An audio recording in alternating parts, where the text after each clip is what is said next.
நண்பர்களே, இன்று ஏப்ரல் மாதம் 23ஆம் தேதி லண்டனில் இப்பொழுது நேரம் இரவு 7:30.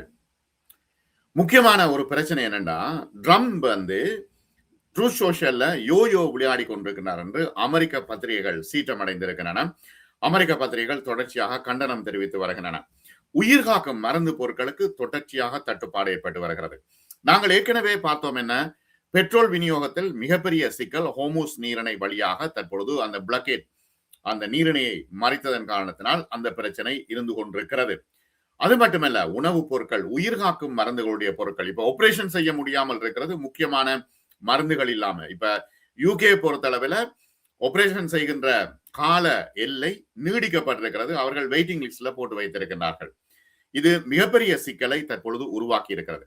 இது தொடர்பாகவும் மற்றும் எண்ணெய் விலை உயர தொடர்பாகவும் ஈரான் எவ்வாறு பிடித்து நிற்கிறது, இந்த யுத்தத்தில் அமெரிக்காவை எதிர்த்து நிற்கிறது என்பது தொடர்பாக பத்திரிகையாளர்கள், ஆய்வாளர்கள் சொன்ன கருத்துக்களையும் இன்று நாம் பார்ப்போம். சப்ஸ்கிரைப் செய்யாத அன்பர்கள் சப்ஸ்கிரைப் செய்யுங்க, லைக் பட்டன் அழுத்துங்க, ஹை பட்டன் அழுத்துங்க. உடனுக்குடன் உங்களுக்கு செய்திகள் வந்து சேரும்.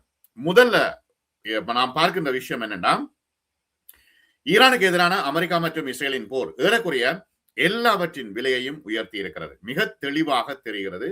வாழ்க்கை செலவு அதிகரித்திருக்கிறது. போரின் ஆரம்ப நாட்களில் எண்ணெய், எரிவாயு மற்றும் உரங்களின் உலகளாவிய விநியோகம் இந்த நெருக்கடியின் முக்கிய மையமாக இருந்ததை நாம் பார்த்தோம். இருப்பினும் சமீப நாட்களில் போரின் விளைவாக உயிர்காக்கும் மருந்துகள் மிகப்பெரிய சிக்கலாக இருக்கிறது. என்னன்னா, சிரிஞ்ச் பிரச்சனை, ஊசி போடுற அந்த ஊசிகள் பிரச்சனை எல்லாம் பிளாஸ்டிக்ல செய்யப்படுகின்ற விஷயம். அப்ப மசகு எண்ணெய்க்கு பிறகு அந்த கடைசியா வருகின்ற பிளாஸ்டிக்ல இருந்தால் இது எல்லாம் செய்யப்படுகின்ற விஷயமாக இருக்குது.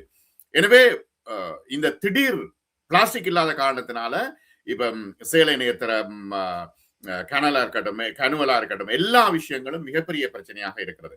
ஆகவே போரின் விளைவாக மருந்துகளுடைய விலை அதிகமாக உயர்ந்திருப்பதாக மருந்தாளர்கள் கவனித்திருக்கிறார்கள்.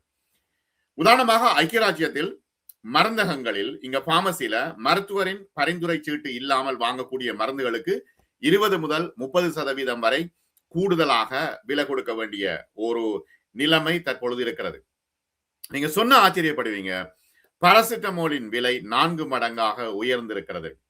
இப்ப இந்தியாவில வலி நிவாரணிகளின் விலை 96% வரை உயர்ந்திருக்கிறது. கிட்டத்தட்ட ₹1 வாங்கினா, ₹1 இல்ல, ₹10 வாங்கினா இப்பொழுது ₹20 வாங்க வேண்டிய ஒரு நிலைமை இருக்கிறது.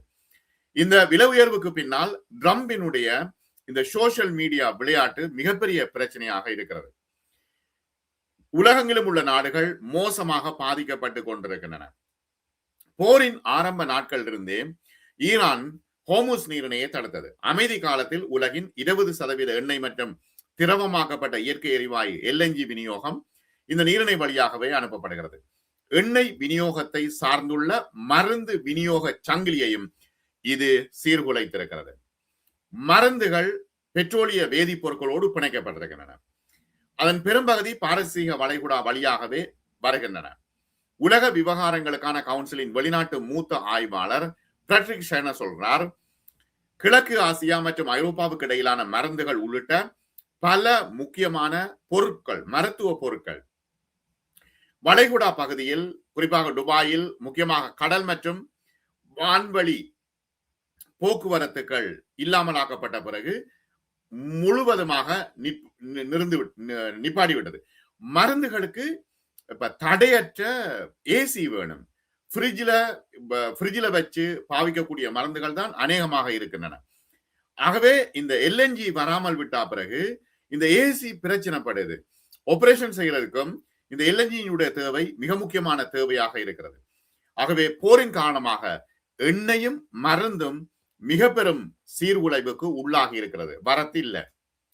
பெல்ஜியத்தில் உள்ள ஆன்வெர்ப் பல்கலைக்கழகத்தின் பேராசிரியர், மருந்து தொடர்பான பொருட்கள், இந்த தளபாடங்களுடைய நிபுணர் வூட்டல் டியூல் சொல்றார், மருந்து விநியோக சங்கிலிக்கு ஆபத்து இருக்கிறது என்று அவர் எச்சரித்திருக்கிறார்.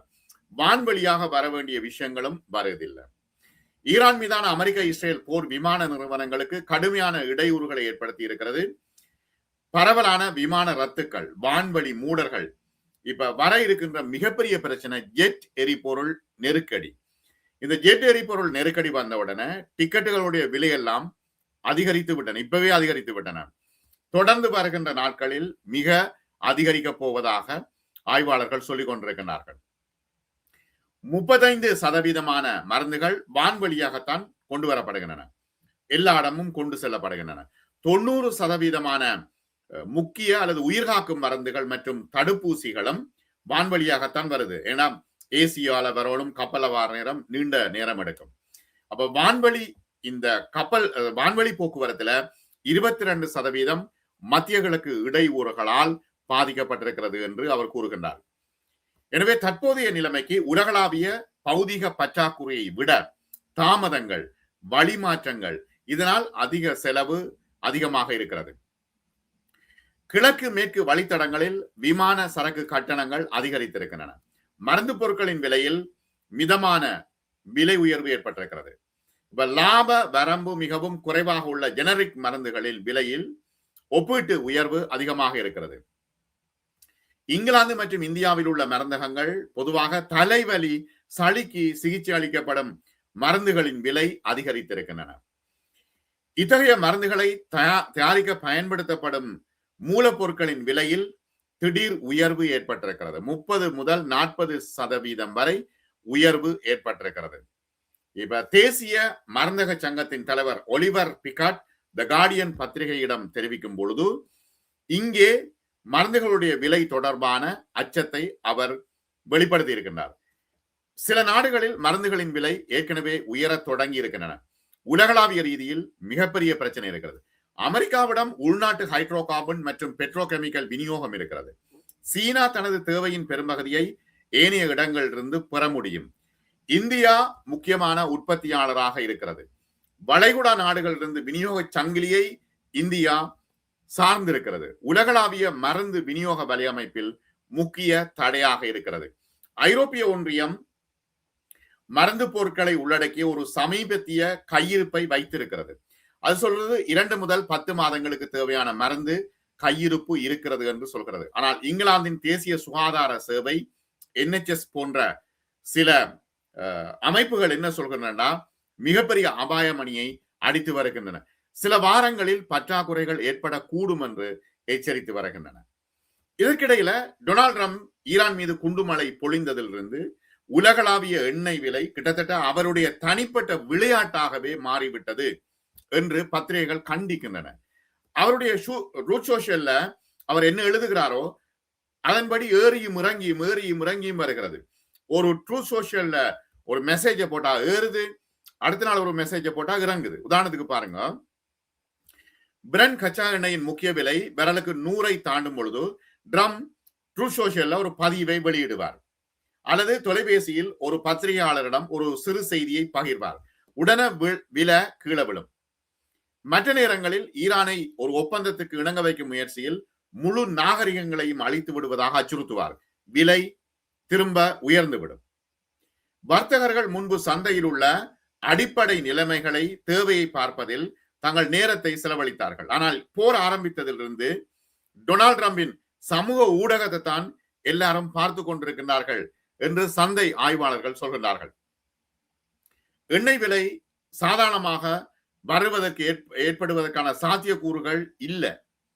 உலகில் மிகவும் உன்னிப்பாக கவனிக்கப்படுகின்ற முக்கியமான நிதி நிலைமை மிக பெரும் மோசமாக இருக்கிறது என்று வர்த்தகர்கள் சொல்கின்றார்கள்.